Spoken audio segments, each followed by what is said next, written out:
This podcast is a production of Unfiltered Studios. If you would like to know more about joining Unfiltered Studios, please visit our website at unfpod.com for more information.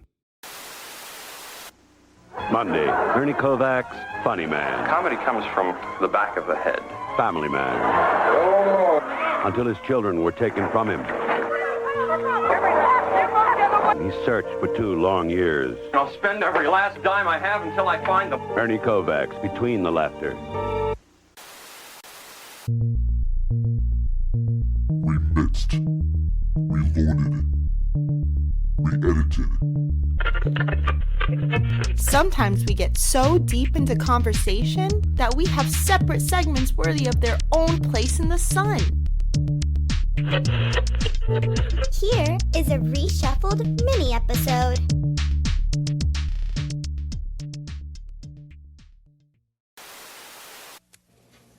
Bet you thought it was your set. Just me, I have a slow focus. Okay, Ted. Okay, stand by, please. I had to catch up on Ernie Kovacs with some things because I was trying to remember like the sequence of the shows that he had, and he was like all over the map in the 50s.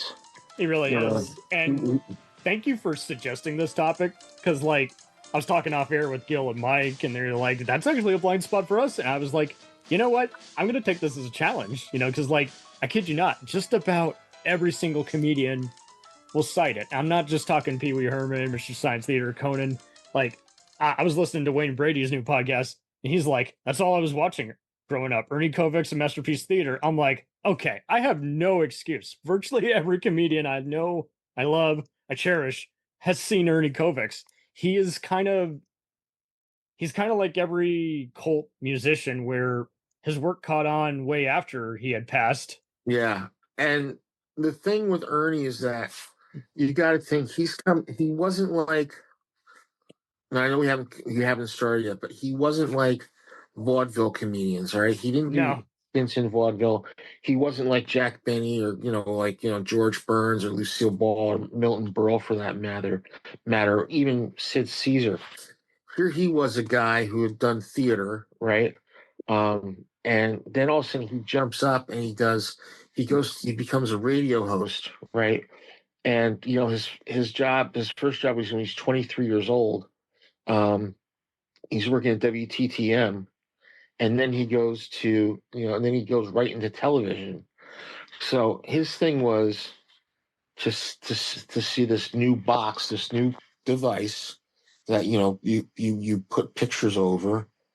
But what happened was that when he saw it, he's like, what can I do to play around with what's in that box?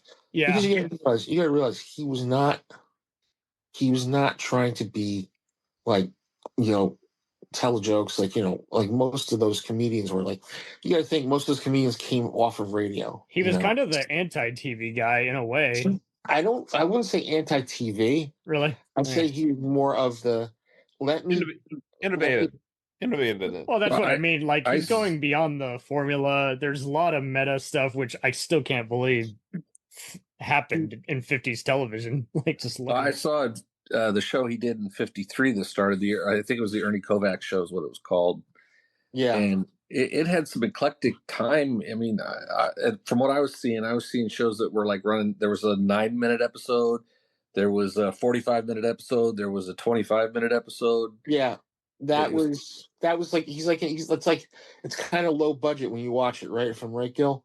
Well, at the very first episode that I saw, that was only like 9 minutes. There was very little. It seemed to me that involved scripting of any kind. There was, and as the show went on, it got progressively better. Yeah, with him it was. Now we're going to go over this because with him it was have a script ready, but the script was like on a piece of paper about 2 by 4 inches big, and that was it. So you would jump. He would just be like, "All right, we'll just go from here to here." His thing was when he was doing his stuff in the 50s, he kind of saw it as a way of being like, all right, I'm going to push forward. I'm going to keep everybody off balance with what I'm doing. because that's what you have to look at with him. He was that's the best way to sum it up, because like he literally was always off balance like his whole life. A great article from Capital Century on the era of 1950, and this is from it doesn't give a date, but it sums up how he got to stay out of the service during World War II due to having a bout of tuberculosis, but he also was cited by his classmate Eddie Hattrick as he loved practical jokes, but he couldn't stay mad at him. He was just too fun. And given how he spoke Hungarian as well as English, he would often be cursing in his parents' language. Well, the thing with Ernie was he's born in he was. We started recording, right? We started recording. Yep, Yes. We've been recording. You see the button. He's born in New Jersey, January 23rd, New Jersey. Yeah, Sorry, he's from New Jersey.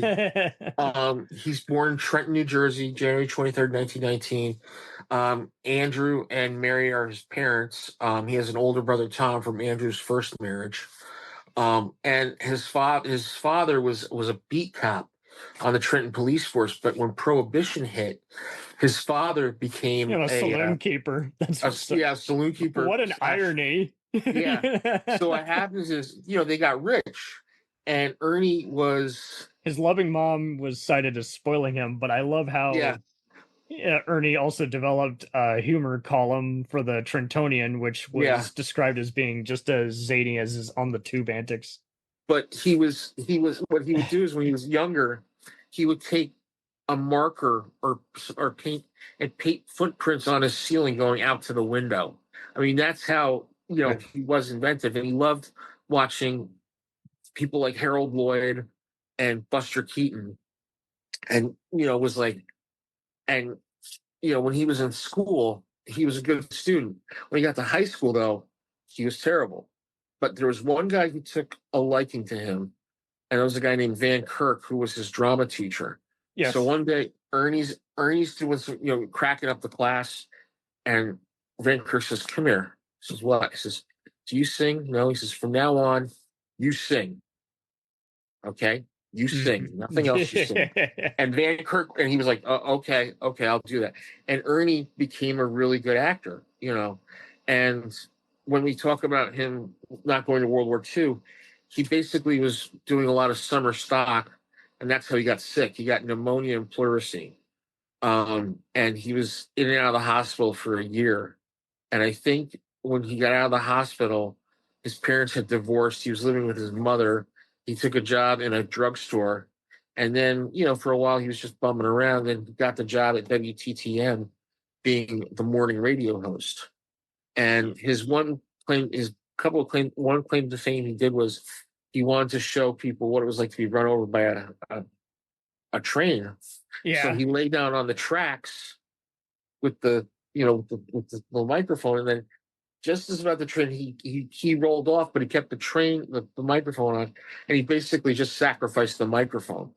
I remember seeing. I watched the first few minutes of that thing you sent me with Jeff Goldblum, and that was his thing at the beginning of that. Yeah.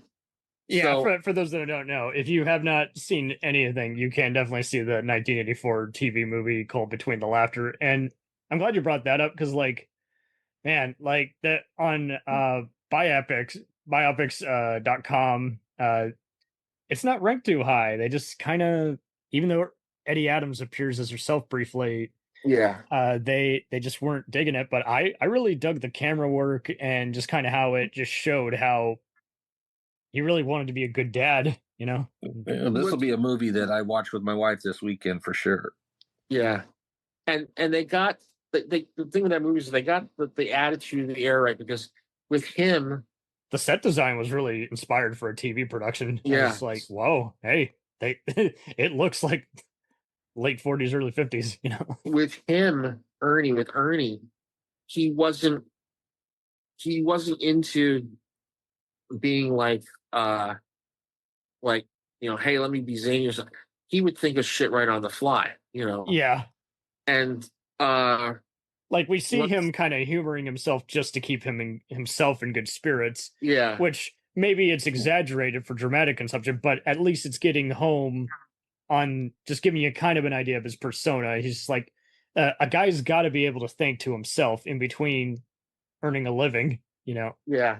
Well, he didn't hesitate when he was doing the show to point out like the things behind the scenes too, as he's doing the skits or whatever. It's definitely that's the main meta thing, aside from some camera tricks. DVD Talk, when reviewing the Ernie Kovacs collection, critic Paul Mavis, I think, brings up an interesting point where he constructively disagrees with how some film historians claim that the audience was confused, and is like, no, that it's legit laughter. Like they're looking forward to it. It's just historians like to kind of do a little historical rewrite, saying, "Oh, you know that they didn't know how to respond to it." I'm like, no, they're responding exactly how anyone would respond when you surprise them. You know, here's the thing Ernie would do. He would always come up with a gag, like maybe 5 minutes, like, you know, if the show was going to be written out, he'd come up with a great gag. Like there was a gag he did one time. He had a bunch of characters that he had. He had Percy Dove Tonsils, who was kind of a gay poet, hair plastered down. He had a pair of glasses with like eyeballs painted in them, and he spoke to the lip like that. And he had a zebra stripe smoking jacket on with, like, you know, slippers and, like, you know, a pair of pants, and he'd be like, he would just, like, you know, he'd have a martini. So sometimes if he took the martini, there'd be something in the martini. Like one time, he had a fish swimming in the martini. Mm-hmm. You know, the other time was he basically he thought it was martini, but actually it was just straight whiskey, and he gulped it, and he's going like. I just saw a gag tonight that I read about. Was also he was a magician and he's doing an act, and he keeps taking these shots of maybe whiskey in between during the scene, and it was supposed to be like apple juice or something like that, but his crew pulled a practical joke on him and put actual whiskey in there. So each time he was taking a shot, he was taking actual. Oh, jeez. But what's great is his reaction. The audience knew what was going on, and he even pointed it out at the end. She said, you know, and you can tell it was Spike. Look at his face. It was brilliant. That harkens back to the Dean Martin variety hour, comedy hour, because there were some things that they did on that show that really harkened back to Kovacs. Some things with the little gag they pulled with the piano, or just different things like that. Different things that would, and it also kind of harkens back to like the Soupy Sales show, and and just Ernie, different elements of it. Yeah, Ernie had this thing where his influence was getting to be spread out, because whoever was hip knew about Ernie. It was like if you were watching, like, okay, so let me give you a case in point. Laugh-In, one of the first couple of episodes, they were doing a tribute to him where the woman's in the tub, and, you know, like her feet are sticking out of the tub, but they're sticking out of the tub, like out of the body of the tub. And that was, and they go, you know who did that? Yeah, Ernie Kovacs. So they do one where a woman gets out of the tub, right? And then a guy gets out of the tub, a woman gets out of the tub, a guy gets out of the tub, Harry Belafonte gets out of the tub, a woman trying to get his autographs coming out of the tub. I mean, that was the influence, the weight that they had, you know, with all of that, you know. Like anything, if it doesn't hit big for the public, the people behind the scenes at least kind of embrace it a little more. Well, and then he play on things like, I watched one again tonight where he's doing the cutting a woman in half trick. Yes. And the box is elongated. It's not like a normal size. So it's enough so that you could have two women in there. You hear both women too, and then he slaps the sword down and quiet, you know.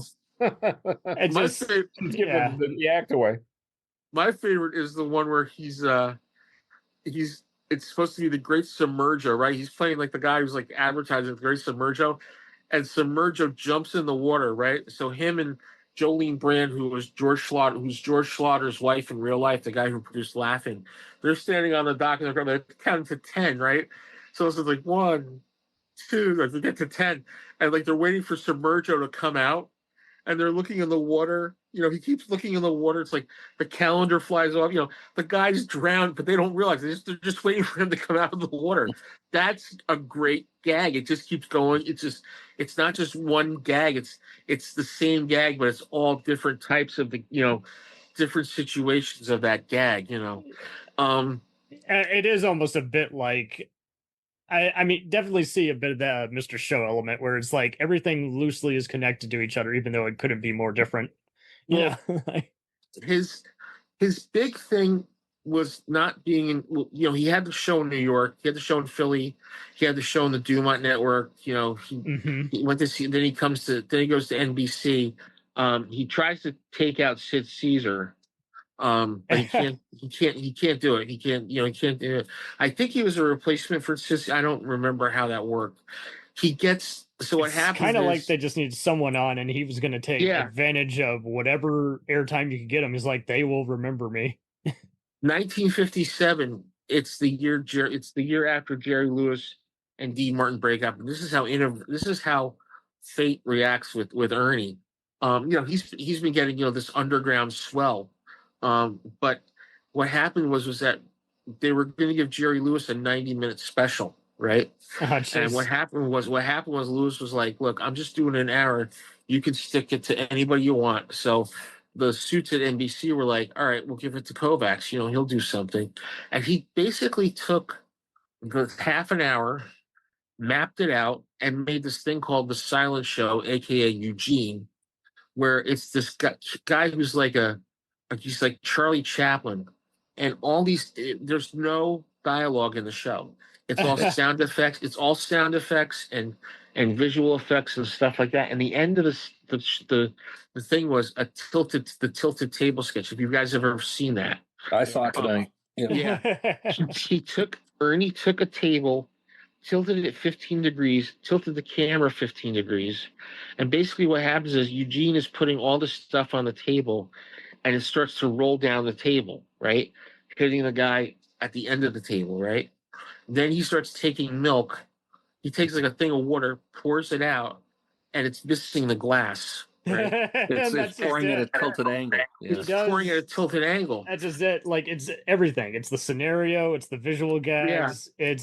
And the one you're talking about, it looks straight, so it's like it's defying gravity. So brilliant. And the sound effects thing you were talking about with the visual gags, it's like, I kind of laughed when I saw he pulls the book Edison off the shelf, opens it up, and he's blinded by a light bulb. Or he has one where it's Camille and it opens up and you hear somebody going, and then he closes the book and then reopens it. You kind of hear a final It's cough. literally live action Looney Tunes. Just like somehow someone if he wanted to, he could have had a book named Hammer and just make it look like he's getting hit by a hammer. That's kind of the demented mind we're talking about. He saw. It's like I always say this: like Tex Avery and him are two guys that just looked at what a format was and just said, "All right, I'm taking a hammer to this. I'm smashing it, and I'm gonna put it back together, and it's gonna look different than what you expect." Like he did. His big claim was that with him. He did a great thing called the Nairobi Trio. Okay, that was the eight, right? The Nairobi Trio. It was him. I've always heard it's Jack Lemmon and Edie Adams, and there was a song called Solfeggio by Robert Maxwell. Right? Yeah. So he's in the office one day. He had these 8 masks. He's looking at these 8 masks. He's playing Solfeggio. And he's like, "Oh, wait a minute! I have an idea." So. There's an ape at a piano, an ape sitting that's conducting, and an ape with a pair of mallets, right? So the guy who's conducting is sitting there, the ape's playing the piano, and the one ape turns around and hits the one on the head with the mallets and then turns back around again. That's the whole gag. Just the guy going, dun, dun, dun, dun, dun, dun, yeah. Dun, dun, dun, dun, dun, dun, bump, bump, bump. He turns back around again. It's the repetition. He's letting it speak for itself. Yeah. And it's just so zany and original. And you're just like, yeah, who else could have thought of that? Like, but the timing works. The timing has to be perfect for that too. Yeah. Just taking a beat and then you have to see it to believe it. Yeah. Yeah. Also, real quick, the ape in the middle was conducting with a banana. Yes, and coincidentally, he has inspired Mike Nesmith of the Monkees. So there you go. Well, and then Edie Adams in it too. I didn't know they were married for one. Yeah. But Edie Adams is in it, and she does a character called Stormy Weathers in one skit where she kind of sounds like Mae West. Yeah, where she's being a weather girl, but she's talking like Mae West. Go ahead, Tom. Yeah, there was somebody else that came to mind when you were talking about what Kovacs and Tex Avery did. Another contemporary, Edward R. Murrow. He revolutionized television news and interview programs in the same way that I feel Kovacs did with this comedy.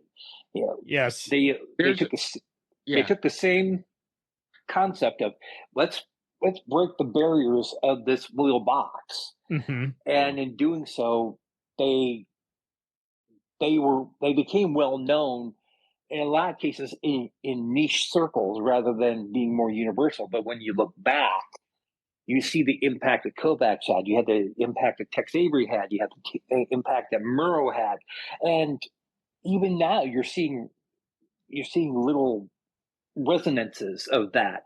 I see a lot of that with like the early years of Saturday Night Live. Yes, that kind of impromptu, almost chaotic, very chaotic production. Yes. Well, you gotta think Ernie brings his shows, his specials. George Schlatter. We know the George Schlatter, Jolene Brand connection. Jolene Brand worked with Kovacs for a bunch of his specials that he did on ABC till he died in '62. So he knew Ernie, and Ernie, he said, Ernie, I'm going to be a television producer. He said, "No, okay, go for it." Do you think Groucho Marx was also inspired a little bit? No, I think what it was that just when he got to TV and started interviewing people. That's kind of what I think. No, I'd say Groucho was just kind of affable, talking to people.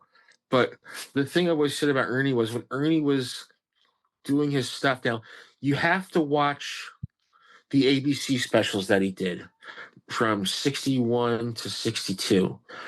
Those to me are his genius coming to light, because a lot of it is basically ABC says, "Here, you've got carte blanche. Do what you want to do.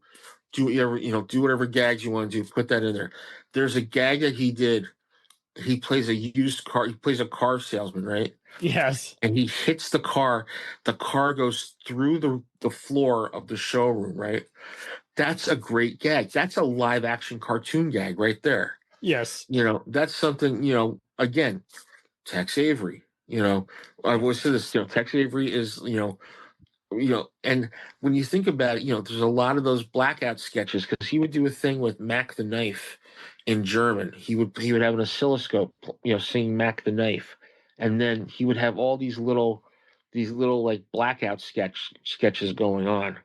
And that was the great thing. He would just do these little blackout sketches, and you would see it, and you'd be like, you'd start laughing hysterically. I can remember one sketch he did where it was I is sitting there watching TV, and there's a guy in there. There's like this children's host is like, now today we're going to learn about Little Red Riding Hood, boys and girls, and blah blah blah. He keeps talking, he gets a name. The guy pulls out a gun and shoots the television.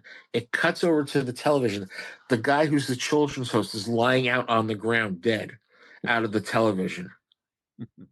Yeah, it's just a total what just happened before we even could react that way, kind of. But there's another. I'm sorry. Go ahead, Gil. I was just going to say, it kind of reminds me of what I remember seeing first, kind of like that, was the Groove Tube. Yeah, the Groove Tube. Definitely some National Lampoon in it. Monty Python and Mystery Science Theater have alleged that this is pretty much the what makes them who they are. Like it. Amy Sedaris has admitted influence by them. I have a personal connection to this, so I'm going to word this carefully because there's some baggage. But Video Fest in Dallas has been kind of doing a short film festival, and they have since 1997 given out the Ernie Kovacs Award for any just creative or comedic innovation. Yeah, their first person they awarded to, believe it or not, was actually Joel Hodgson. And they recently, in 2024, awarded it to Devo's Gerald Casal. I just tiptoe around this because one of the guys behind that used to be my film professor, and I'll just say this nicely. Fortunately, he is retired. He was a bastard. Okay. He was a bastard. Great idea for a comedy show, but not a teacher in any way, shape, or form. Anyway, sorry, go ahead. They gave it to Mike Nesmith, too. They gave it to Mike Nesmith. They gave Mike it to Nesmith. Pee Wee Herman was at one of the earlier ones, like in 2004, I think, or something. Yeah. You gotta think with the way Ernie's influence like spread after his death, and a lot of people have said, who do you think's the most influential out of all of them? Well, okay, so you've got Laugh-In here in the States. Yes. You've got the early shows of Saturday Night Live. I'm trying to think, like, you said the Groove Tube, Tunnel Vision, there was this Elephant Parts. Elephant Parts is big. Elephant Parts is the 1981 movie. Yeah, that was Mike Nesmith's video thing. And, there's that one that I always love where it's like, we put this just to prove a point. That's Ernie right there. Yes. The one with the flying lessons. That's Ernie. That's Ernie, doing that. That's Ernie's influence seepaging through every part of comedy. Did you guys ever watch Fridays? Oh, yeah. That was yeah. that I was going to bring up, all the Michael Richards sketch shows is like, he is doing all kinds of what just happened kind of. And you could also harken it back to Andy Kaufman too. His whole Andy. Yeah. Andy is like he is not playing it safe. Andy is the bastard. I always say Andy's like Andy's like the one that you watch and you're like, okay, I know what he's doing here. But how far are we going to go with this? And then if you go further than that, Tim and Eric definitely anti-TV. Definitely Tim and Eric. Yeah. Okay, you could say Ernie's right there. Ernie's right there. They admitted it. They're like, we are just paying tribute to all the groundbreaking comedians. What would you say about Jonathan Winters? Jonathan Winters. Okay, Jonathan. Or is he his own kind of special kind He's his own kind of, humor. Did he technically get started before Kovacs? Because I know Kovacs was early 50s, wasn't he? So yeah, Jonathan Winters was on Marine, so that's 44, 45. I'm trying to think because I'm trying to remember. Someone here who can actually do math. I love it. So he's kind of getting discovered when Kovacs is getting discovered, but he was more of a comic. He was more of a comic that would, he was a comedian. He was a stand-up, Gotcha. But if you look at, there's a couple of people I've always said that are kind of like on that fringe with Ernie, like with their influences. Kenny Everett, okay. The Goons. The Goon Show, The Goons. Yes. Okay. And then from that, you have a show called Spike Milligan Show, Q, which was, Q5 to Q9. And then it got to be, there's a lot of it about where, Spike was like Ernie. He was pushing that boundary of comedy. And Ernie is basically, I always say, the alternative to what mainstream comedy was. Exactly, and he wasn't doing it to really prove a point. He just kind of wanted to try his own thing, and that's just it. Like, every critic will just mourn how he's not better known, and it really is a shame because it's not like he got any of his recordings confiscated. This isn't like a Lenny Bruce type who was censored constantly. I would like to go out on a limb and say that Lenny Bruce, there's like a comedian every generation, it seems like that could be, they can draw a straight line to Ernie Kovacs. Lenny Bruce is one of them. I'd say even to some extent, like Bill Hicks is another one. Or Dennis Leary, or even to some lesser extent Andrew Dice Clay. But yes, but there's always seems to be somebody who who is not satisfied with the status quo and decides to take it to a different level. Yeah. And in doing so, most of the time it turns out to be something almost, you almost, if you're a fan of it, you almost feel like you're in a club. There are so many people who don't know who Bill Hicks is. So many people who only know Lenny Bruce from the Cinch strip, not from his comedy or his social commentary. Yeah. No. But everybody heard of Andrew Dice Clay, and he burned out pretty much as soon as his stock started to drop like a hot rock. But but the point still is that there's always somebody who is going to be at least indirectly influenced by what Kovacs did before, and just said, you know what, let's take this. We can talk about airline food all day long, but who's talking about something that's completely off the rails? Yes. Well, I mean, you look at Ernie's show when he was on NBC in the morning. He basically does the precursor to the Today Show when he's on WPTZ down in Philadelphia. That's 3 to Get Ready. And what he would do is he would do what Letterman would do sometimes. The guy would be reading the news and the weather, and there was a gantry going from his studio to the news, so they cut to the news. So Ernie would go on the gantry, walk over, and just start like pouring water on the newsreader's copy, and the newsreader would start moving the copy back and forth. I mean, that's fucking genius, to fuck around with somebody reading the news, And he's an organized kind of fuck around and find out guy. He's not, I just want to dick around until I get told by, the programmers, you can't do that. He had a script and then he would mess with it as he's reading it. He's not like some of these other guys who is like went too far or had just too much time and money to waste. And NPR brings up a cool point on how he speaks and he's having an actual conversation, not like an announcer. No, his thing was, he was this big, dark-haired, swarthy Hungarian guy, and either you loved him or you didn't like. You loved him or you didn't.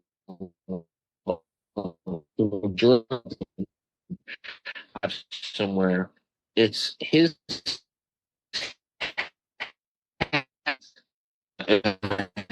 Breaking up here, James. You okay?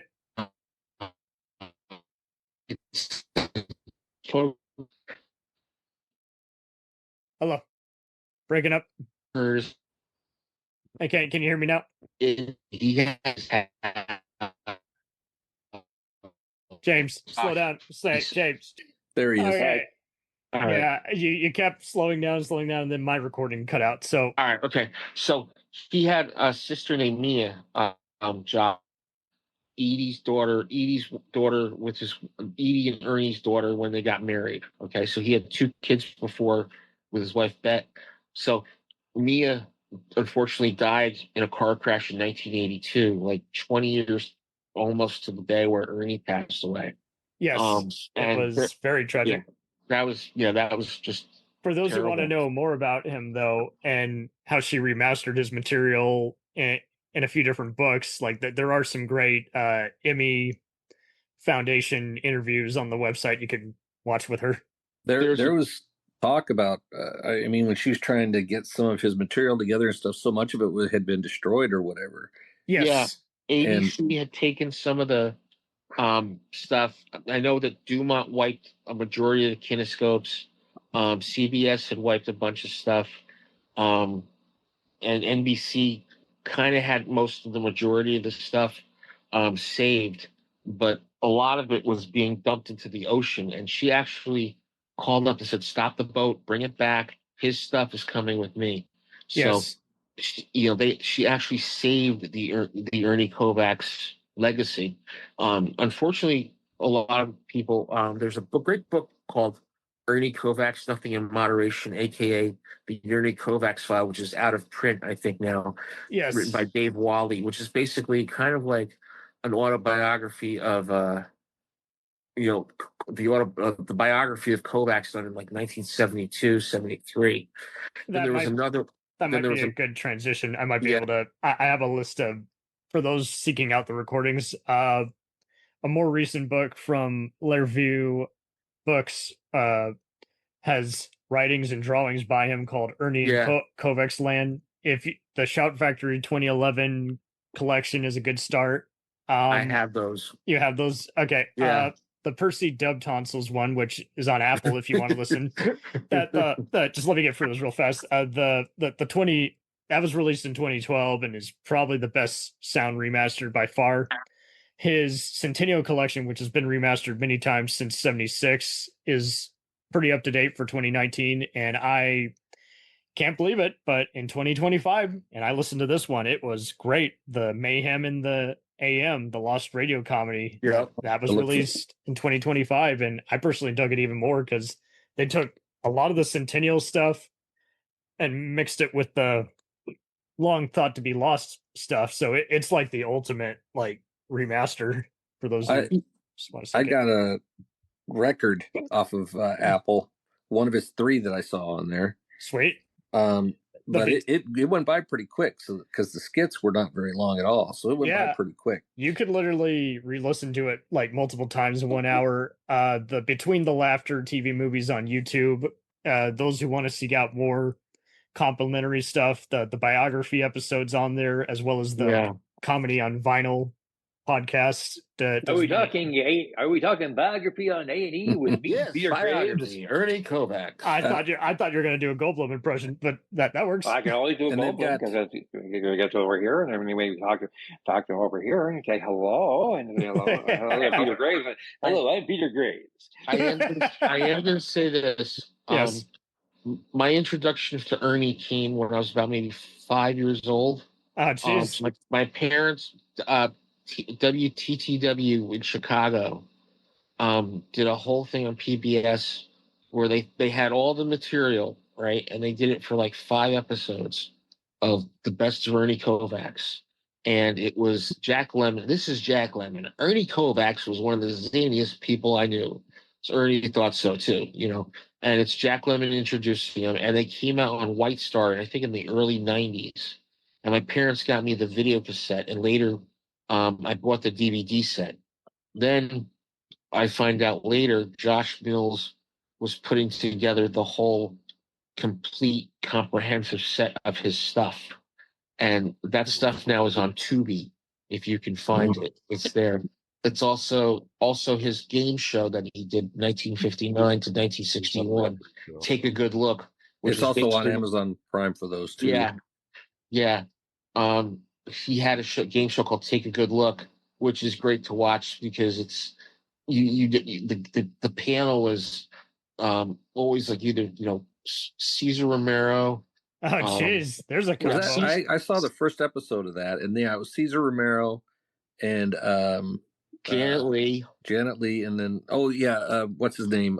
Thomas Conrad. Yep. Were they in every show? Because I only got a chance to see the first one before we did the podcast. He had different people on. He would have like the woman from My Friend Irma. I forgot her name. He would have Jim Backus on, Zsa Gabor. I forgot who else. Oh, Edie was on it. Edie Adams was on it one time. She says, "Oh, you don't know, I might be pregnant." And he looks at her, and I think that's when she told him she was pregnant with Mia. And so, she was his second wife, or did he have a third? Yeah, he had a wife named Betty. Okay, that was the awful one. Okay, that was the one who kidnapped the kids. Yeah, okay. The kids, Kippy and a Bet were taken from him, and they were gone for about, I think, maybe almost 2 years. He would go up and down the coast. Him and it's not always the dad who's an asshole, guys. No. Just letting you know. Well, I was going to say, go ahead, JJ. What happened was he got divorced from his wife, and he got legal. This was a precedent because in New Jersey, the mother got the kids. Yeah. The father, he was the first one. The father got the kids. And one day they were supposed to go to Mary's house, and Mary calls up and says in her very, hungry, "They're not here, Ernie." He's like, "What do you mean they're not there, Mom?" She's like, "The kids, they're not here. They are not here. She did not drop them off."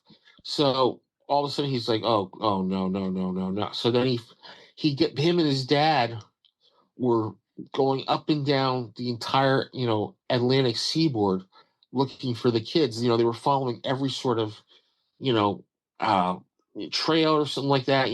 One time, he said, the kids, we found the kids, and he thought that, it's in the Behind the Laughter thing where he gets taken to the morgue, but they're not his kids. Great casting by Cloris Leachman as the grandma. I was like, that's perfect, because she gets him some comedy in between the exposition. I'm like, Mary was not Mary was Josh told me something one time. He said, and this is true because my grandmother Milanic was Polish and Hungarian Polish. Same thing. If she smiles at you, you run. That's So, don't get near her. But the funny thing was, how did they find the kids? Well, Mother Kovacs, Mary was sending out these postcards saying, "Have you seen these kids?" And she would put 2 pictures. So one day they get a that was your version of eyewitness accounts. Is like mail out to everybody you know. Yeah, it's like, have you seen anything unusual? That might be a clue. And what happened was that she gets a card back saying, "We've seen these 2 kids. There's a woman who's a waitress, and she works in a restaurant, and she lives in a shack behind the restaurant." So Ernie, Edie, and I think Andrew went down with the cops, and the cops went in, and they found Kippy and Betty in the in the shack, and they were scared. I bet. Can you imagine how traumatic that is? Her mother had told a lot of terrible things about their father that weren't true. Yeah. He doted over the kids. He loved the kids, right? So what happens is that the kids come out, and I think Kippy said to her father, he says, turns to the door, says, "You're still sucking your thumb," and she just turns and she says, "I still see you're still smoking your cigars." And that's when everything got back to normal with them, But I mean, that was like one of those things in his life where it was like, it almost went to shit, and then it came back. He just got back up again. Then, sadly, and what a petty lie to tell. Like, he doesn't want to be around you. And I read somewhere that the ex-wife accused him of kidnapping the kids in like 55, and he had been awarded custody of them in 52. Yeah, right? Yeah. You're like, I won custody. I didn't kidnap them. Do you hear yourself? It's just like, well, what happened? The sad thing is, Ernie. It's a shame Ernie never went any more forward than he did. Because unfortunately he dies in 1962. Well, now let's kind of clarify that it's not a freak car accident. It's just like a simple straight up accident, weather kind of involved. Or what happened was that he was at Milton and Ruth Burrell's house. They just adopted a child. They had the christening. He had been shooting all day his TV special. He had just done a pilot for a TV show called Medicine Man with Buster Keaton. It was a comedy, so you got to realize, he's working with his Sean Connery involved. Yeah, his idol. And I think Kippy said to her father, she's like, "You're tired. Why don't you just stay?" He's like, "No, I got to go to this stupid thing at the Burrells' house." He's just. So what happens is that he had a Corvair station wagon, and Edie had taken he'd taken a Rolls Royce up, and Edie had taken the Corvair station wagon that they had bought earlier that year. And what happened was that he was coming down the road, and what they think happened was he lit a cigar. He lost control because it had been raining that day, slammed into a telephone pole, didn't have his seatbelt on, and died of a broken neck. Yeah, he gets thrown from the car. Yeah, he gets thrown from the car. Jesus Christ. Yeah, yeah. And then there was a whole thing about the kid's mother trying to get custody of them after that. Yeah, and the kids didn't want to go with her. And they never did. And I think this is a terrible fucking accident. I guess I'm satisfied knowing that he still has a loyal fan base to this day, and that even though he wasn't able to be around the kids, he gained their trust. It's like, hey, I'm doing this for you guys, like so you can survive. He had a thing. Called why should his attitude was when he died. I think the IRS came after him because he never paid his taxes. Yeah, that's as rebellious as he gets. Well, and Edie had to take care of that. Edie had to go to UCLA. She had to take classes on how to taxes, how to file. It was like she had to learn how to pay off the IRS, and the IRS did something. That's what I mean. That just file, and then not only that, she had to fight off the first wife, and then she had to fight off Mary because Mary was going, well, I deserve Ernie's money, and somebody had to take her side and said, no, Ernie doesn't have any money. You have to realize that. You don't get any money out of this. And Edie was fighting on three fronts because she's trying to get the material from her husband's stuff. And the wife dares to even say some just really scathing names about it. It's like, well, here's the thing. I actually love this man. I'm gonna repair what I owe, to the government and keep his legacy alive. That's not a cash grab. That's me honoring the person who I actually love. And it's just so funny how you have to remind people that it's like, I legit love this person. So when they leave me a mess, I clean it up, but it's not out of spite. It's just doing the right thing and, getting everything square. That's why Edie did all that stuff in the 60s and the 70s. Mm-hmm. And she finally, I think, got it all done within like 3 or 4 years. Yeah. And she had her own show, Here's Edie. She did all those Murrow cigar commercials back in the 60s. She was doing, every move. She did The Apartment, for Christ's sake. I think right after Ernie, she did It's a Mad, Mad, Mad, Mad World. She does The Apartment. She does Call Me Buona. She does The Honey Pot. She does all these movies, right? And she says the IRS is like going, okay, you take this, we'll take this. You take this, we'll take this. She paid it off, I think, within 2 or 3 years, and that was it.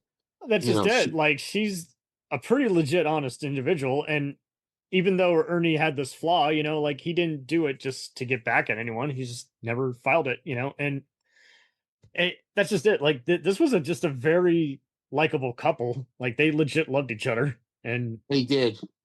And I've always said about Edie and Ernie was that Edie said this about Ernie. She said, he treated me like a little girl, women's lib be damned. Because that's how he was with her. He treated her like, she was spoiled.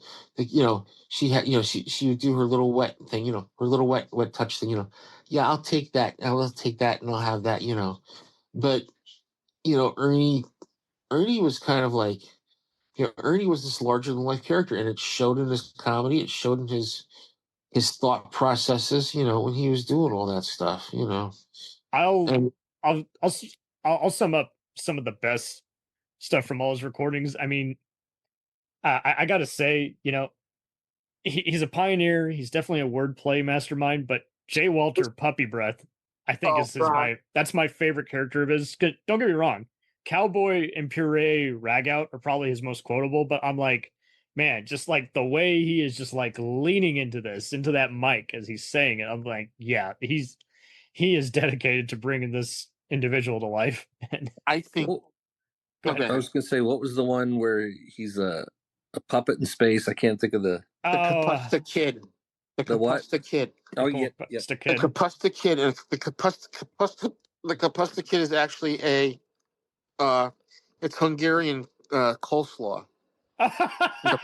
Kapusta is Hungarian coleslaw. Oh my God! It's the coleslaw kid, and he does these really bad. It's like a children's puppet show. I know which one you're talking about. But it's done really, really roughly. Yeah, and I gotta say, he's kind of doing what is kind of really the groundwork of so many comedians. He'll mention 3 to 4 things, and the last thing is always out of left field. It's the total one of these things is not like the other gag, but then his own personal style. It's kind of an abstract. And it's absolutely no one else could come up with it. It really does shine. But I got to say, Mr. Question Man, he has a funny bit where he talks about he talks about skiing in Canada. Like he characterizes people based off what they do, but like the Uncle Buddy skit, he gets to play off of other skit actors. Well, and then he gets asked questions that are too complex for him. At like the last question he gets. Yeah, Mr. Question Man. Like all the question replies are just as outrageous. And I love Welcome Transients when the guy's describing his trip. And he's like Kovacs. Yeah.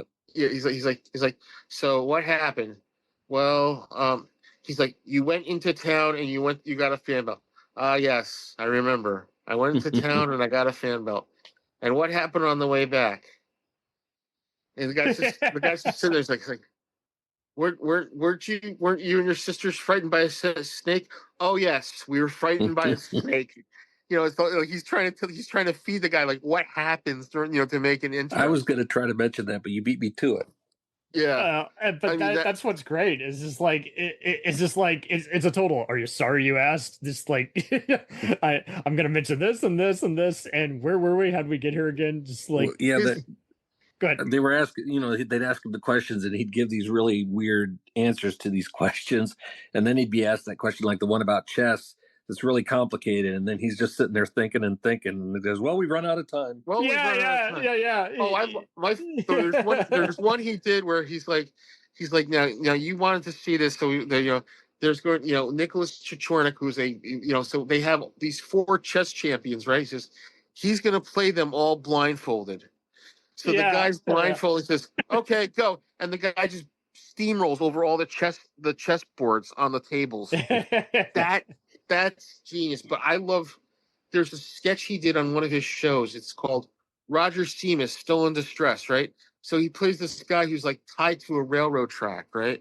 And you hear, dun, dun, dun, dun, dun, dun, you hear this, and then all of a sudden he's like, the train's coming. And what the guy does, it's like he takes the train track, like puts it over himself, and the train goes over him instead of around, So do you think that's a throwback to when he first put a cigarette on the train tracks? Oh, I think that was just something just like spur of the moment, just coincidence. Yeah, just like he just thought of it up, like, okay, that's funny, there's one you guys have to watch where he did a thing about westerns. He quotes this great thing. He says why they call TV a medium is that it's never well done, and that's the truth, Oh, and that's just it. Like, so it is kind of a shame that, like, unless you've seen any PBS, like American Masters docs on him, like he is still unfortunately obscure. But fortunately, there's always someone going through the archives and finding just some rare bit and uploading it on video sites. So, I mean, they're out there. It's just, but you do have to look for it. There's always a goodie that you can find. There is one that he did called Arthur. It was a show that he did. It was the I think it was the Amico Steel Hour or something like that. It's called Author at Work. Okay. Yes. It's him and Henry Jones. It's a play. He plays an author, right? And the guy Henry Jones plays this guy who follows him around, right? And we find out the reason why he writes all these things is because he's the guy writing about the murders that he commits. Henry Jones knows about it, and he kills Henry Jones. Inadvertently kills Henry Jones to silence him. And it's Ernie being like, not playing for laughs, but showing you he could be versatile. There's another one that he did called Private Eye, where he had some of the characters in his show up, like the Nairobi Trio plays safecrackers. Percy Dove Thompson plays a master detective. I've tried looking for it. I'm trying to beg Josh Mills to send me a copy of it so I can get it. It's not on any of the DVD sets. It's on a DVD set, but I got to figure out which one it's on because it's either on Volume 1 or Volume 2. If I find Volume 2, I'm going to grab it and just go with it, But that's dedication. Like once he's in the character, he's going to let it breathe and he's going to play it.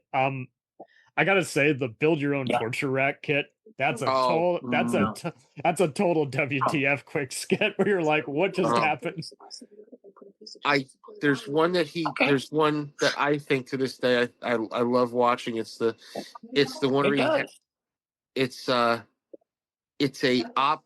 opera that is being done by a Italian television station. He has Edie Adams singing "Oh Sweet Mystery of Last Device I Found You," and everybody's like, there's a group of opera singers that had a very Wagnerian approach, so they show up, and then he's got the pictures made of Neapolitan bakers, Chianti bottlers, and ice cream men, right? Yes. And then he does this gag, and I was trying to look at it, and I was really like, oh my god, wait, that's Louis Jourdan from Gigi was on this show, right? Oh, the Gigi actor's in it. Wow. Yeah.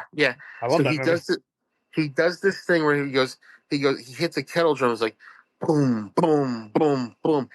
He hits the other kettle drum, and it's like some sort of goo or something like that. And you milk or something, yeah. Yeah, it's like you just hear like that, and he's trying to look for it in the thing. He's getting to play with some sound effects and some. Yeah, it's just the way he played with everything, like visually, audio. It's like it's his playground. It's his little playground, and Ernie was there. Ernie was trying to get everything done, And did you remember his parody of "Strangely Believe It"? Oh yeah.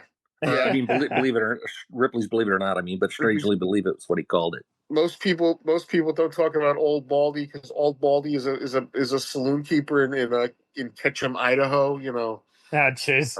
He would do some really silly fucking things. Well, and he picked the right kind of people to play off too. Like the Plumbers Monthly is short but very witty. But I love how in World's Strongest Man, like he has a nice intro build up, especially when he's mentioning this is man's best friend, and yeah.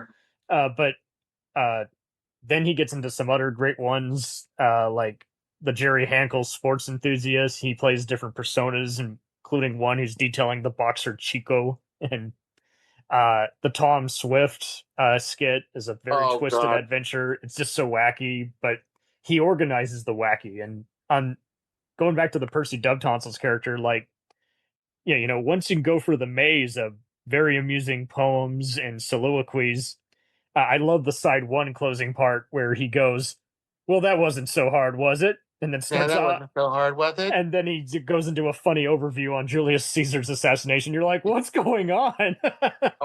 I think the thing I loved about Percy Dovetonsils is for the 1950s, at such a repressed time, to have a gay character.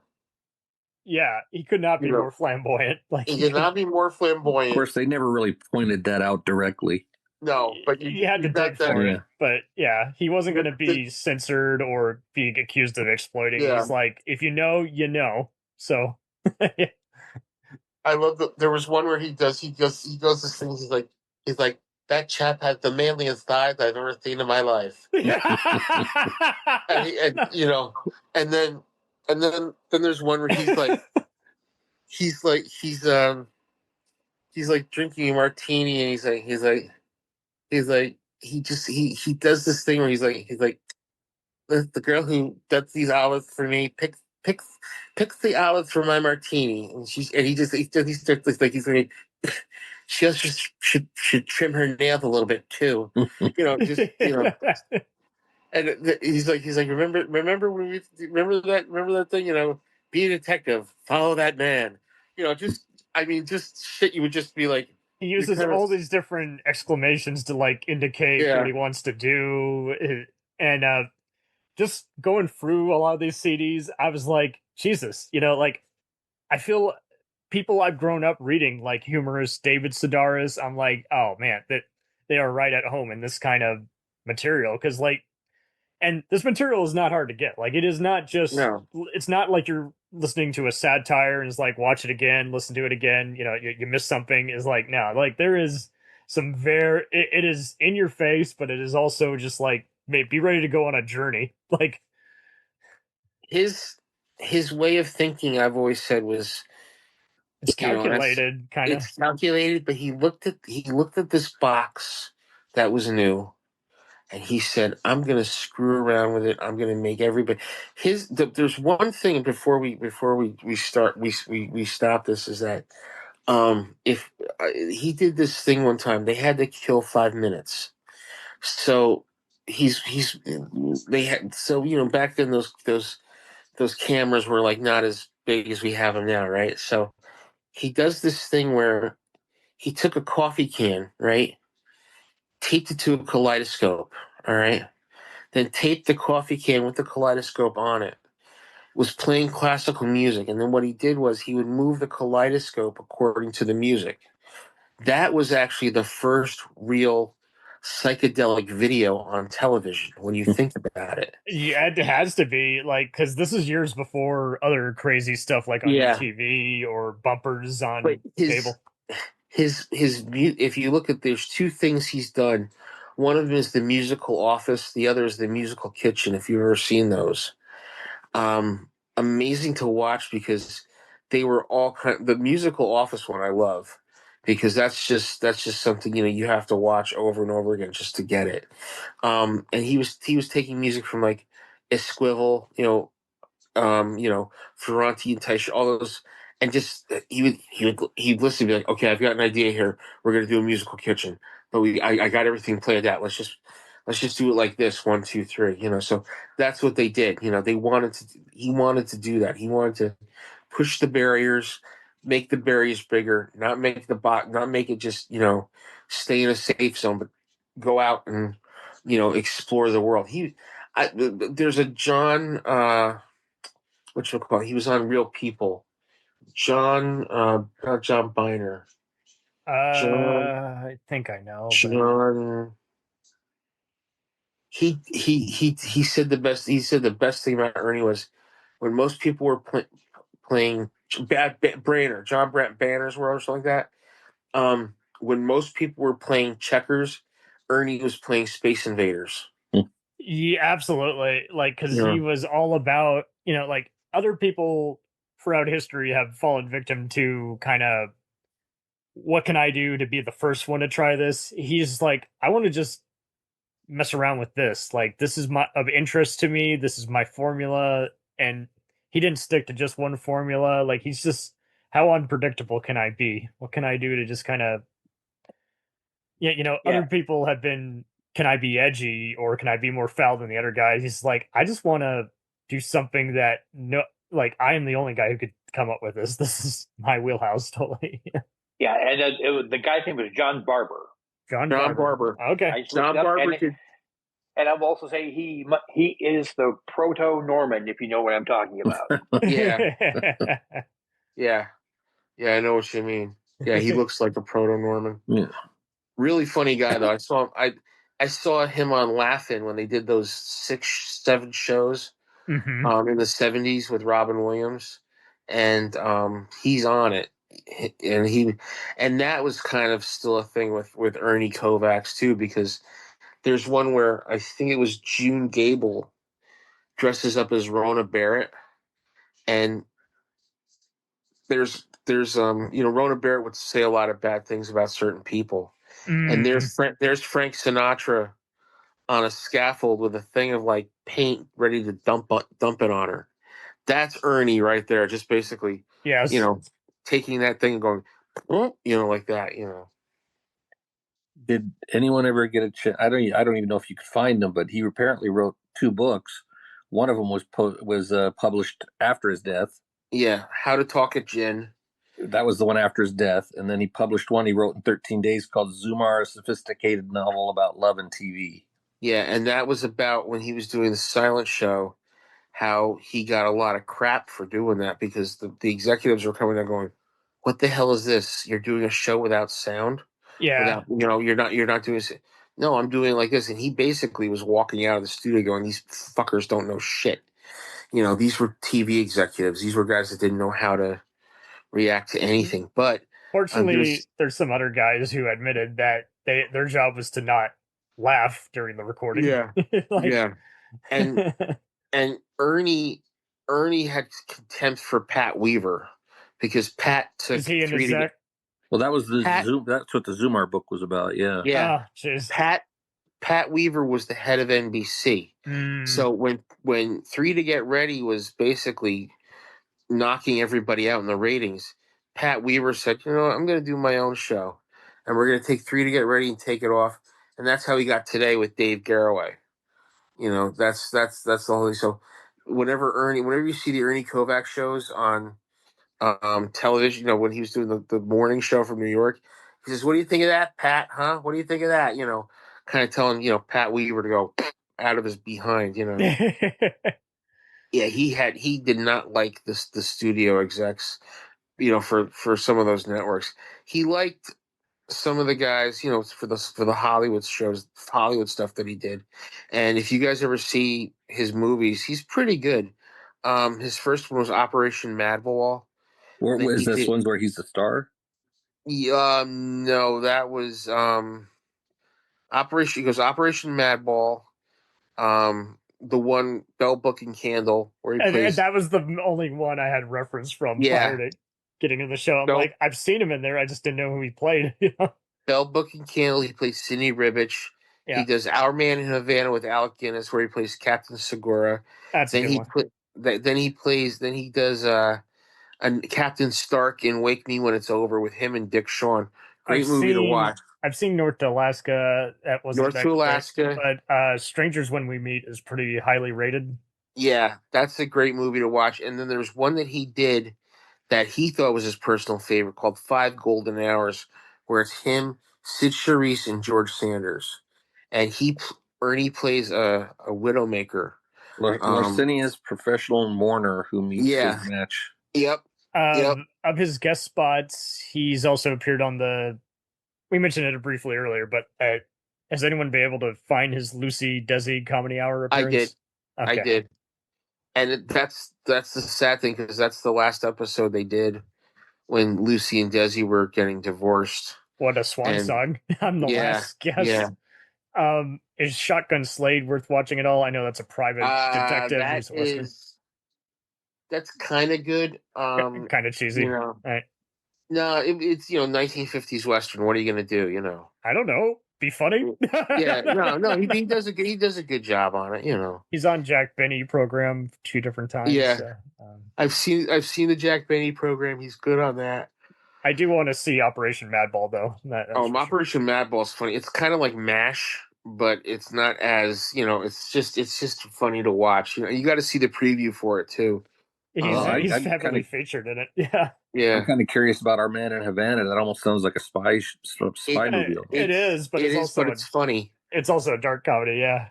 Before that was a thing. Because Guinness plays a vacuum cleaner salesman in Cuba, and Noel Coward plays this guy who basically comes up and says, "Look, we want the commies or whoever's in charge to think we're building this so basically what happens is that he takes Guinness is taking a vacuum, takes some stuff, he it's basically the diagram for a vacuum, but they think it's the thing for a secret base that they're building. Of course, they can't read the fine print. Yeah, I mean, it's just funny to watch it, and it's basically showing you history repeats itself. The government is always insecure. Well, Ernie did this thing one time where he was he was getting fed up. He took an ad in Variety saying, "No more blankety blank captains. Love Ernie," and it was him just as Captain Star, Captain Segura. I think the captain from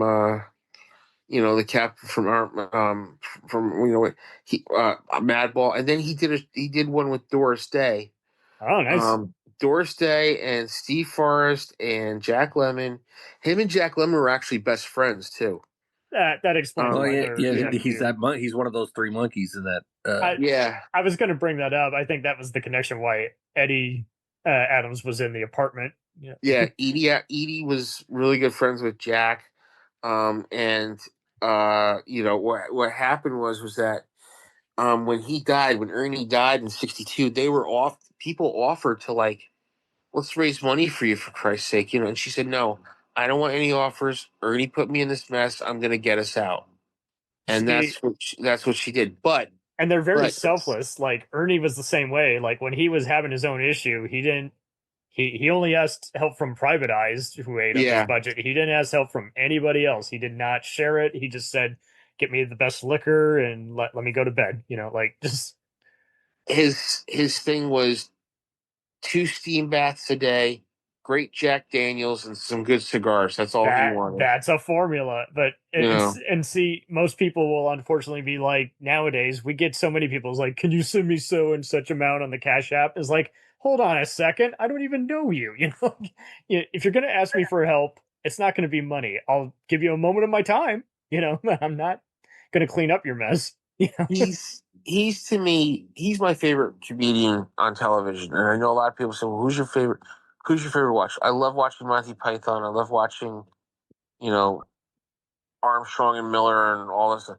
But Ernie to me is like my favorite because he just was like, you watch what he does, you have to watch and be like, oh, now I get it, You literally could watch this in any era and be entertained. It is not so out there where like you had to have lived the life to get it. Like he was already doing stuff that's like it is beyond comprehension, is beyond description. You just got to see it, I mean, his takeoff on westerns is great, and there's one where violence sells.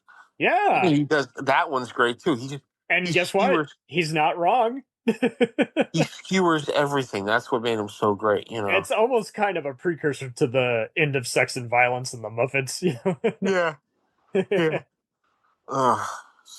But yeah, I wasn't really. I mean, I'd always known about him for decades, but same. never really paid attention to some of the movies you mentioned. I think I've seen some of them. I knew what he looked like, and it was just one of those. I'm like, I am slapping myself. How have I not seen a full episode?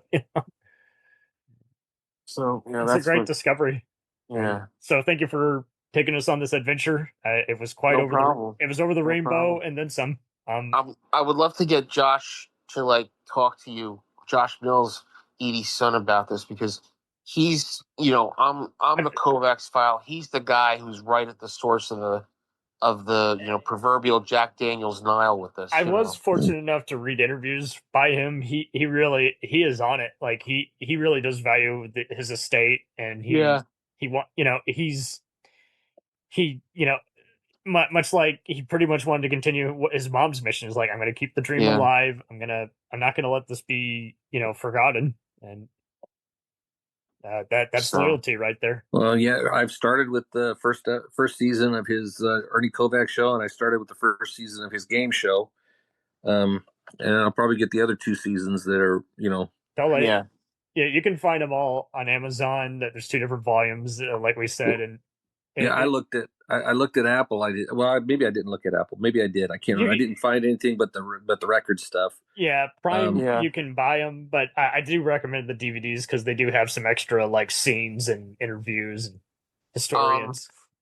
I have a little bit of a personal connection. One time, my grandparents dressed up as 2/3 of the Nairobi Trio for Halloween. They got the 8 masks and everything, and they were 2/3 of the Nairobi Trio. And then and in entertainment, I've seen other people doing the thing with the apes and cigars and stuff. I mean, that's what I also loved about the movie. I probably didn't meet his wife and a few other key elements during that skit, but it was a good way of introducing, hey, often when he's conjuring up all these comedy skits, he's got so much on his mind. And I think, so while that movie is not well rated by historians, I do recommend it because at least it didn't over dramatize. Like, hey, he's if it was dishonest, it would have been he's happy all the time. It's like no comedian is happy behind the scenes. Yeah, ultimately, and so guys, I think we've summed up a lot of great connections, but this was dynamite because it's already a challenge as it is to sum up the kind of humor. Like, just when you think you got it, there's already something else wedged in between there. Like, oh my God, I missed that Easter egg.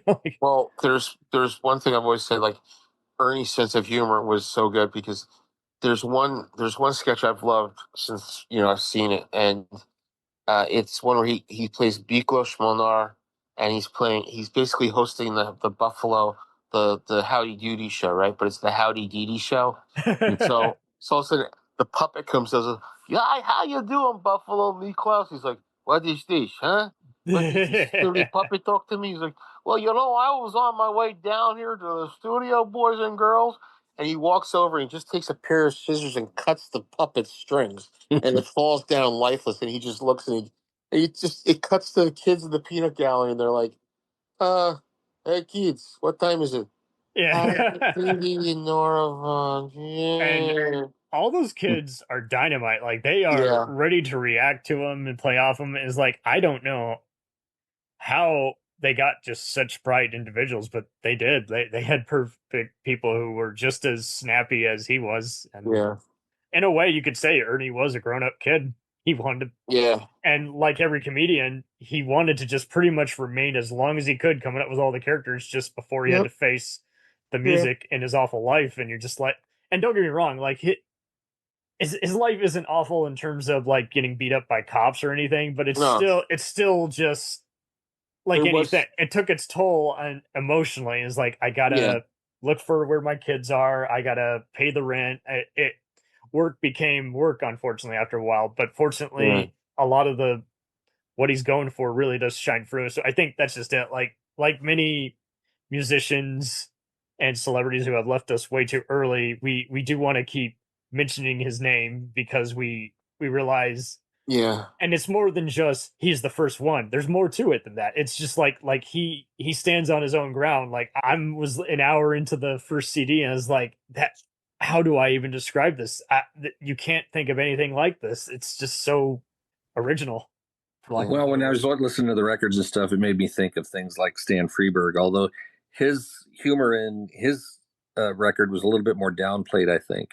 That's a good comparison. Yeah, but I'd say this with Freberg and Kovacs. They were working on the same wavelength, but just two different. They were on the same. They were on the same wavelength, but it was two different waves. On the carrier wave, one was going, up and down. The other one was going side to side. That's the way you got to look at it. And I think the one thing with Ernie was that with him, he was always going, 5 steps ahead of everybody else. So somebody's going to catch up to him one day. But as he was going, he's going. It's like he's on it's like everybody's like everybody's on a bicycle and he's on like a speed like a moped or something like that. I would have said that when he left this earth, the weight he left comedy wise was so unbelievable. I've watched comedians have their own shows and they've either been good or they've been bad. And I've got to say, when you have someone who's influenced by Ernie and the influence is there, Andy Kaufman, the monkey, even the monkeys with the way they would do their little blackout sketches. SCTV. Everybody who aped him. Everybody. I'm sorry. I don't mean like they stole. I just mean like they're just doing. They're regurgitating a little bit of that influence of just being a typical puppet show, being a typical kind of just talk to the camera. You're talking about like skits, like his one where he's tilted the camera along with the set that he's on. Yeah, that's been done after him by other people in different ways. Yes. Yeah. And Benny Hill did that. One time where Benny Hill did it one time where he pretends he's climbing up the side of a mountain and he just lays down, and then the camera just turns and you realize he's been on his stomach the whole time, climbing on the floor. That's what's great. That's what's great about some of that stuff. Spike Milligan, Kenny Everett, Monty Python,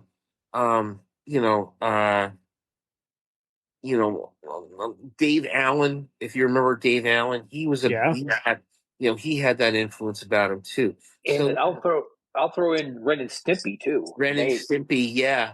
Well, and Batman did that with the whole climbing up the building thing. Yeah. And like Mike was mentioning earlier, that like they do take a beat, and then again, like you say, the camera is just as important as the staging, as the timing. Everything matters, and it's just a rarity to see someone who's that dedicated to like every part of the joke must matter and making use of all his time and his limited window to do his thing. And learning in-camera tricks for the stuff he did. Yeah, a lot of the in-camera stuff, he'd be looking, he'd be like, okay, I got an idea here. Let's do this. Let's put this here. He did one called The Invisible Girlfriend, where basically he had a person dress up in black velvet from head to toe, put on an outfit, and then he would film them, and then he would film the background, and then mat them together, basically, and then he would edit it together, and then it looked like when she took off her dress and stuff, she was invisible. That's great. But there's one where he does this thing called the invisible hand, or the crawling hand, or something like that. And he basically puts himself in the movie.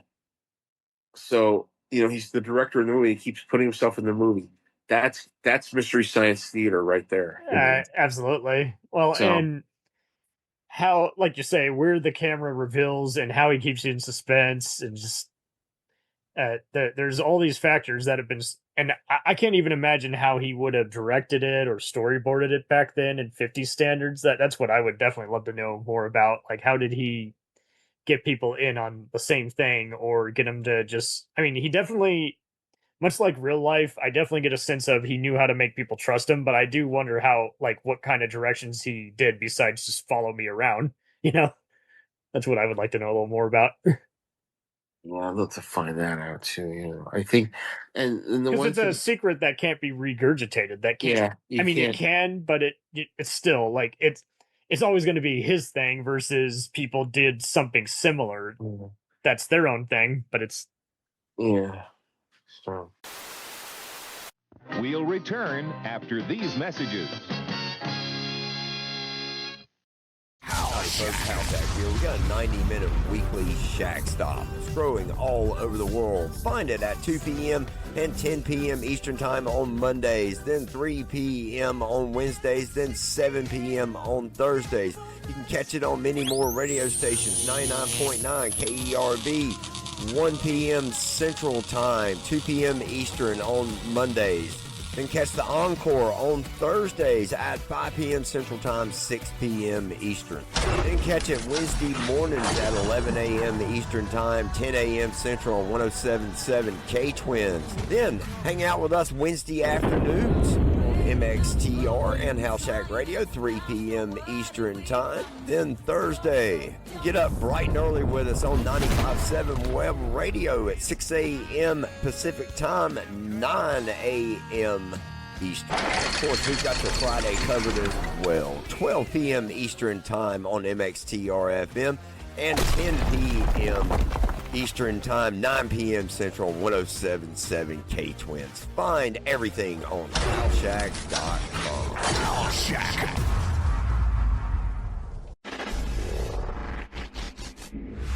Welcome to the Better Call Daddy Show, the #1 podcast where we admit, no matter what happens, Daddy has the advice we need to fix our problems. Introducing my dad, Mr. Wayne Friedman. That was good. It would be nice if you could also sing a song. What would the song be? You love Paris in the springtime. I just made up some words to it. I love Rena in the springtime. I love Rena in the fall.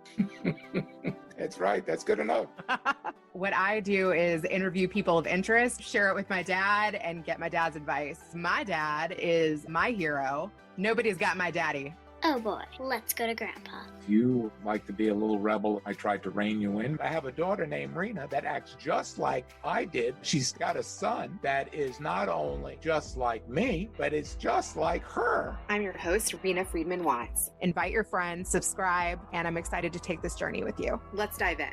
She was teasing this guy with this sword, and she accidentally cut his dick. Oh my God, I'm dying. And then he started to enjoy it. I started going down the phone sex rabbit hole. You've got the wankers, and they jerk off in 5 seconds, and then they're done because A, they don't want to spend money, and B, they're quick. My stepfather had mania. If I'm yelling at one of my kids, that fear, that rigid fear. Mom even said to me, I hope you have a kid just like you.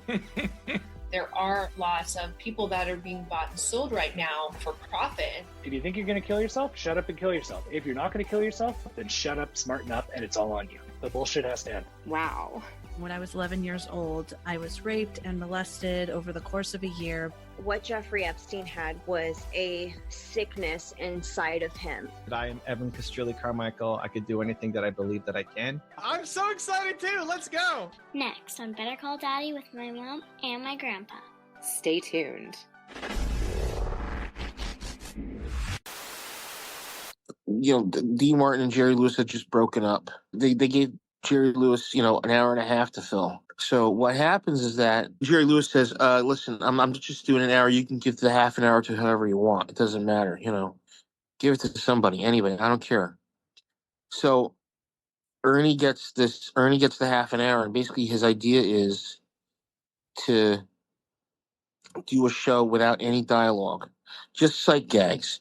He creates this character called Eugene, and Eugene's like this schnook, in a Norfolk jacket and and squeaky shoes, and I think we talked about what he does, but I had this theory that Jerry Lewis was pissed that Kovacs got all the attention from him. I would imagine. Because if you think about it, there's Jerry Lewis just coming off of, he's in his prime. He's starting in his prime, and this guy from Trenton, New Jersey, who's and Lewis is from New Jersey too.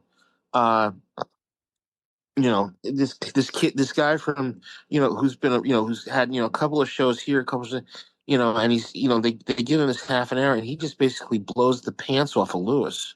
Mm-hmm. And that's why I think Lewis later, in some of his films, did a lot of sight gags. That's why he worked with Frank Tashlin a lot. And Frank Tashlin, if you remember, was the guy who worked for Warner Brothers, and he was into I didn't know about it. Yeah, Frank Tashlin was the guy who was a cartoon writer, and he was a gag writer. So basically, what happened was that happened, and then he basically just starts doing all this visual humor. In fact, one of the gags he did was from a Kovacs sketch where he did this quick blackout sketch of a guy pulling up on a barbell and the arms get longer on the guy. Well, he did that in freaking The Nutty Professor. So he stole from Ernie. Ernie was, in my opinion, like the guy who basically set the bar for a lot of people to do what they wanted to do. Well, and plus, it helps. I'm glad we went through a lot of those other just trivia questions, because like we were kind of able to set the record straight on why he became his own man, but he was taking advantage of any platform he was going to be on, and it's not that he was opposed to it necessarily, but he was also like, hey, I'm gonna I'm going by the script, but I'm gonna read it a little differently than you would probably expect me to. He never really had a script half the time. I mean, half the time when he would do those shows live on the air, especially 3 to Get Ready and Kovacs on the Corner, which was the shows he did in Philly, he never had a script. He never had a planned thing. Basically, what it was he would have the idea for the sketch, and then he would just basically like wing something in there or something like that. Was there a few teleprompters? So it's like, there were things that he did, like, I thought were funny. Like he would have a guy on one of his shows, Al Kelly, who was a guy who did double talk, basically, which is basically you talk nonsense, but you make it sound interesting. And, Al Kelly would come in and do these sketches with him. And then, they had him do a special called Kovacs on Music, which is a great thing you have to watch. It's on Tubi. It's amazing to watch. He basically does this thing where, he talks about music. He talks about, he at the end of the, it's on YouTube. Wow. Yeah. Kovacs on Music is amazing to watch. I think that's the one where he does the ballet of everybody in the gorilla suits, which is great to watch. They do Swan Lake, and these are ballet dancers, mind you. They're all dressed in gorilla suits, and it's one of the silliest things I've ever seen in my life. You just see all these, like, you think you're expecting to see, like, like some ballerina, but it's a ballerina in a gorilla outfit, and that's what made it so fun to look at. It's just funny. It's like somebody says, okay, I have a great idea. But, he's like, they'll put them all in gorillas, gorilla things. And then he did one where at the end, it's Edie Adams singing, and they pretend it's an Italian TV show, Italian TV station just went on the air that morning. And on the camera, you see, instead of NBC, it's NBC, like NBC, like, and then it's like all this shit that happens. It's like this goes here. There's one part, like, he has Luis Jordan who from Gigi in the thing, and Jordan does this thing where he hits a kettle drum like 1, 2, 3, he hits the other drum, but there's like pudding in there, and it just like the mallet sinks. You just hear like that. Man. And again, all these visual cues, all these little small things, it's like you gotta look for. His way of thinking was, and John whatchamacallit, the guy John, he did a thing about Ernie. He says when most people were playing checkers, he was playing Space Invaders. That's what it was. Yes. Like he would just do like a lot of these comedians in the 50s were vaudeville radio comics or movie comics. Kovacs was looking at it going, okay, I've got this box. It only allows him to adapt to more platforms, really. And it gives him the idea of, okay, this box, if I can make this box, I can do stuff with this box and I can make it work for me instead of me working for it. And that was the thing. That was the thing he did. He didn't want to, he was like, I said, you can see a lot of his humor in like I said, you could see it in, probably Tim and Eric, awesome show. That was that way of adapting to it. And the Kids in the Hall and Python and Laughing and Saturday Night Live. And, I think the Whitest Kids, were like that, when they could do these visual, comic stuff that no one else could do. And I can remember PBS. I think we talked about this. PBS did a 5 or 6 episode series where they just basically took all the stuff and put it together. Now they have Josh Mills, who's her son. I think we went over this. Yes. Got all the tapes and put it out, and I have the box sets. And they have one now of the game show that he did called Take a Good Look, which was kind of like I've Got a Secret, except there were these clues in there that he would put together. And would you say they were just very amusing clues? They were amusing and they were funny to watch. And they were pretty well scripted, I have to say that about what he did, because from that's when he did the ABC special. So it was like, they said, okay, we're going to get ready to Take a Good Look. It did well. It ran 2 years, but now we're going to do these specials, and the specials come out and they're just like, he did this one about a day in the life of a drip of water, a drop of water. And it's amazing to look at this thing, this thing where it's like, you see this little drop of water, it becomes like, it's just a light that's a pinhole, but we're seeing it as the drop of water going around, it becomes a tea, it goes into a teacup. Yeah. Then it falls into a drain pipe and goes through the drain pipe into the water. And then a seagull, which is not real, picks it up, brings it up into the air, and he goes up into the air again. I mean, it's just amazing how he thought this shit up, Yeah.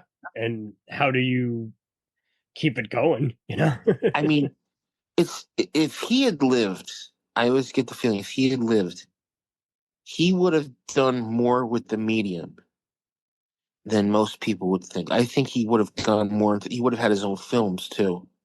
I think it would have been great to have had a Percy Dove Tonsils movie, a Eugene movie.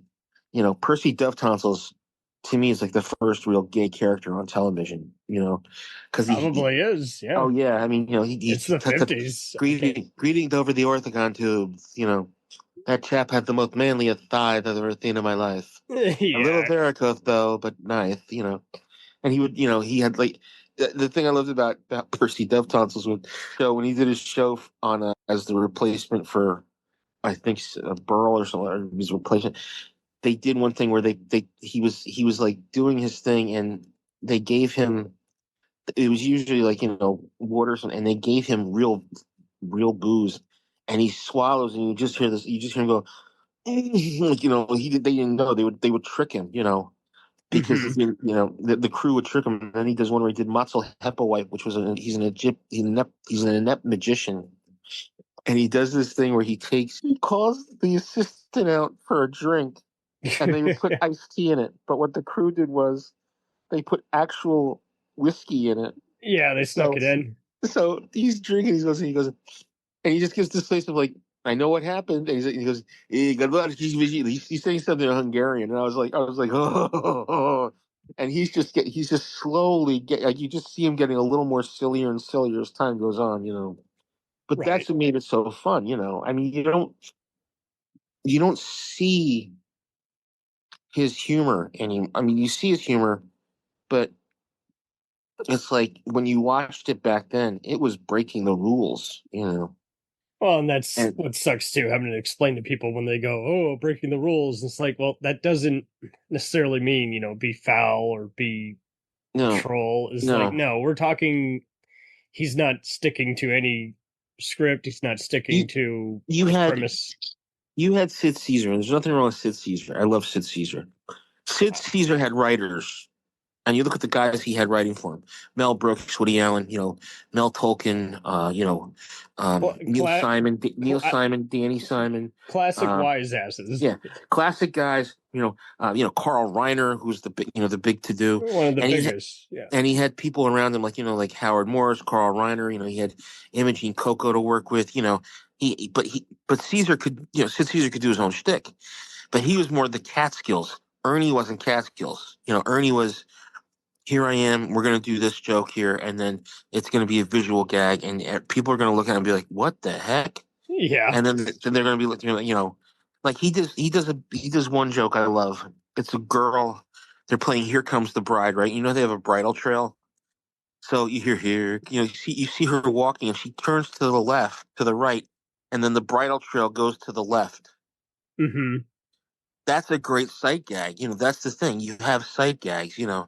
He does one with the 1812 Overture, which is like, it's a music video. He did one.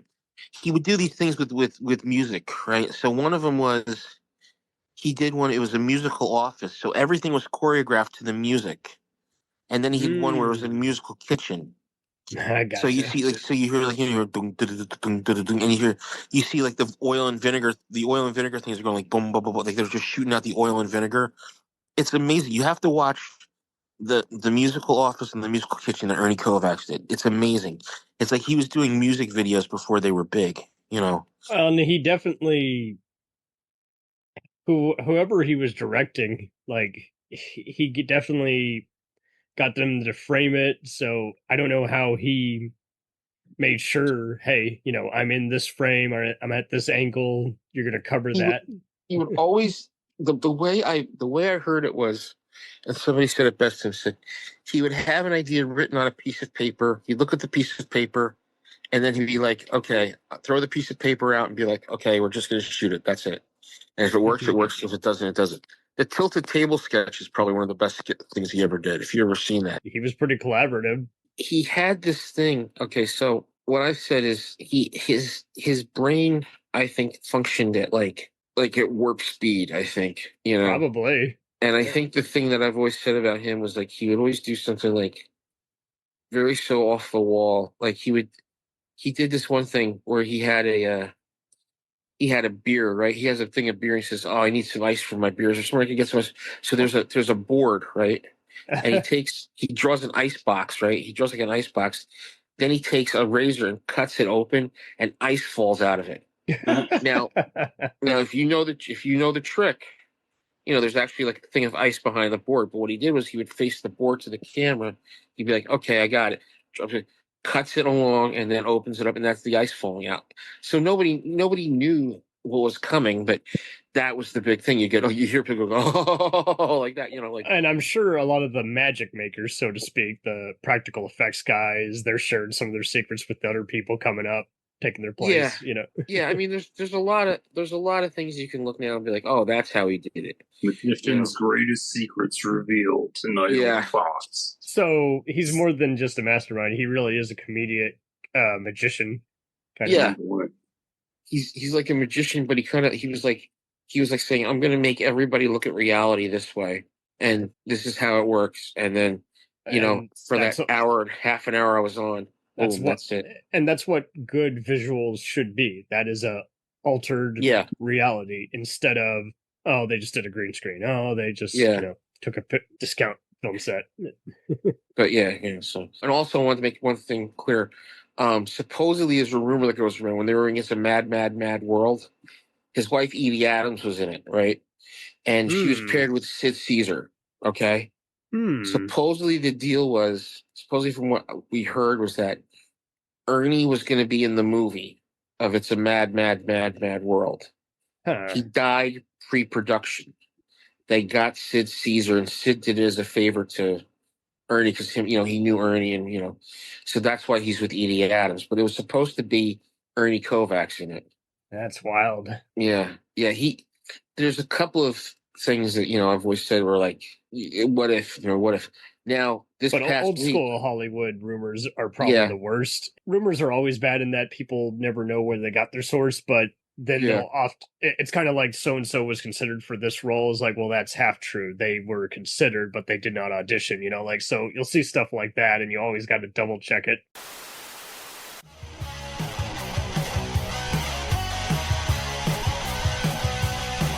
Follow us on the web on Facebook, Twitter, and Instagram. The podcast is available on Podbean, Spotify, iHeartRadio, Anchor, Apple, and anywhere else podcasts are available. Feel free to review our show and leave comments on any of those sites. Thanks a million for listening. It's a jacked up